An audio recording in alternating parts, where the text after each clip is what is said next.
Hoje a nossa introdução, nossa mensagem da semana será a introdução do livro Lázaro Redivivo, ditado pelo irmão X, psicografado por Chico Xavier em 22 de dezembro de 1945. Comentários do benfeitor irmão X. Conta-se que Lázaro de Betânia, depois de abandonar o sepulcro, experimentou certo dia as fortes saudades do templo, tornando ao santuário de Jerusalém para o culto da gentileza e da camaradagem, embora estivesse de coração renovado, distante das trocas infindáveis do sacerdócio, penetrando o átrio, porém, reconheceu a hostilidade geral.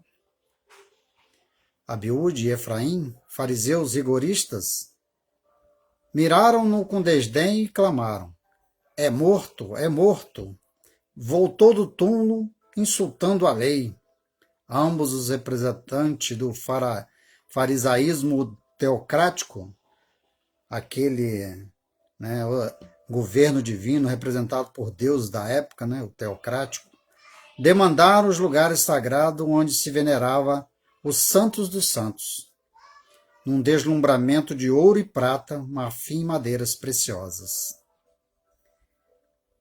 Tecidos raros e perfumes orientais espalhando, e notícia: Lázaro de Betânia, o morto que regressara do coma zombando da lei e dos profetas, trazia ali afrontosa presença aos pais de raça.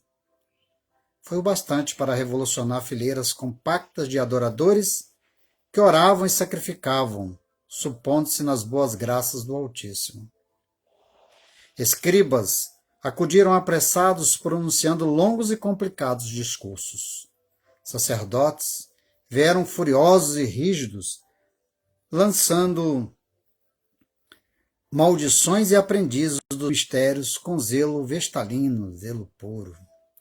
Chegaram de punhos cerrados, expulsando o irrelevante. Fora, fora!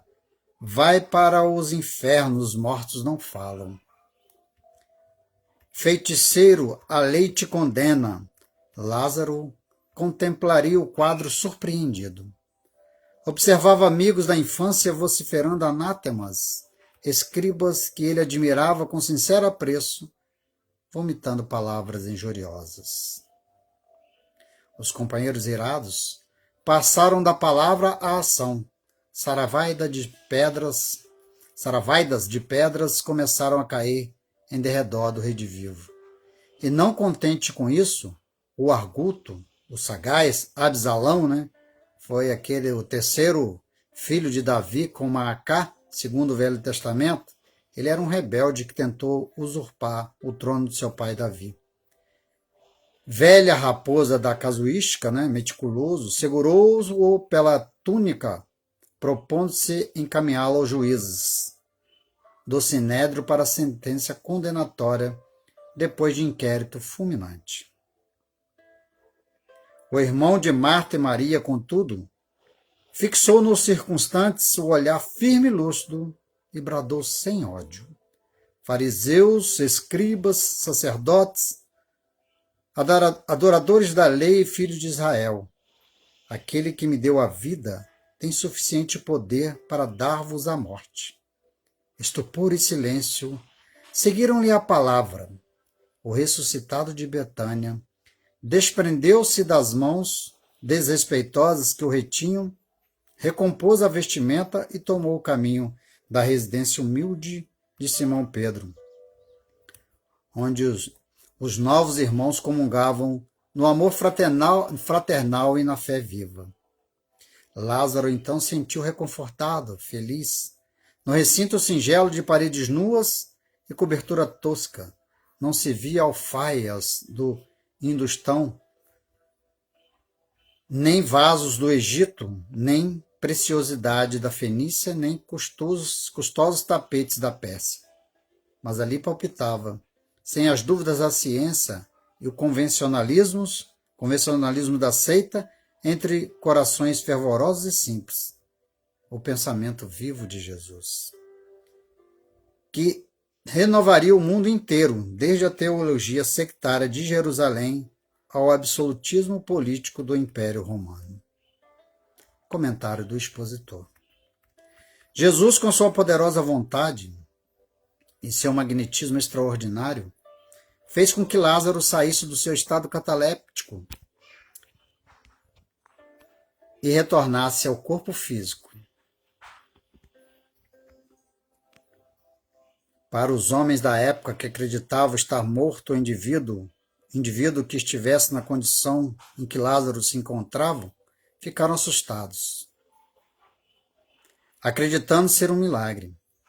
Jesus afirmou que Lázaro dormia, portanto ele sabia que seu perispírito não havia se desligado totalmente do seu corpo físico. Jesus poderia ter feito a sua cura à distância, assim como fizera com o servo de centurião. Mas ele quis mostrar que existia algo mais que ligava o espírito ao corpo. Quando Lázaro retornou ao templo com o coração cheio de júbilo, querendo participar aos amigos, a graça recebida foi recebido com hostilidade, sentindo na pele o preconceito, e a descrença daqueles que dão maior importância à letra em detrimento ao espírito. Peço licença para narrar aqui um episódio acontecido comigo recentemente, quando conversando com uma pessoa da família que professa outra religião, que diz que a salvação e o céu só existem para aqueles que comungam com eles a sua religião e que aqueles não pensam, esses irão para o inferno. Destaco aqui, para não ser injusto, que existem exceções, como se Deus quisesse a nossa religião e não o nosso coração transformado em boas obras. Quando disse que estávamos cercados de testemunhas, assim como disse o apóstolo Paulo, obtive a resposta semelhante à descrita na introdução do livro Lázaro Redivivo, de nosso querido irmão X. Que foi: sai fora. Mortos não fala, como se Deus, com suas leis imutáveis, a manipulasse de acordo com a nossa religião. Se assim o fizesse, não seriam imutáveis. 2020 anos já se passaram, e ainda estamos presos aos velhos conceitos impostos e de difícil compreensão para muitos. Mas a semente só desabrocha no seu tempo certo, ou só germina no seu tempo certo. Então aqueles que já conseguiram compreender que somos espíritos imortais em evolução através da pluralidade das existências, possa auxiliar através da compreensão e do amor aqueles que ainda não chegaram a esse entendimento, começando por ouvi-los respeitosamente, mostrando que estamos juntos nessa caminhada através do nosso Mestre Jesus, rumo ao nosso Pai maior, Deus.